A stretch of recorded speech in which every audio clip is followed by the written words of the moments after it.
Dili malikayan sa ato mga silingan, daghang mga chismosa, dili gyud mabangbang marites,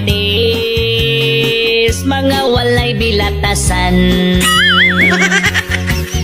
Kinabuhi sa uban, ilag yung hisgutan, kung imong masakpan ug imong sukmatan, di mo angkon san pag-ibala sa kanyon. Paminaw ra silingang marites, unagi na nang imong mga chismes, aron di ka mapabarang gayo di mapapulis. Kay duha raon nga imong mapadulngan, ang presuhan o ang menteryuhan, kung mapuno na na ang tao nga inyong gitsismisan.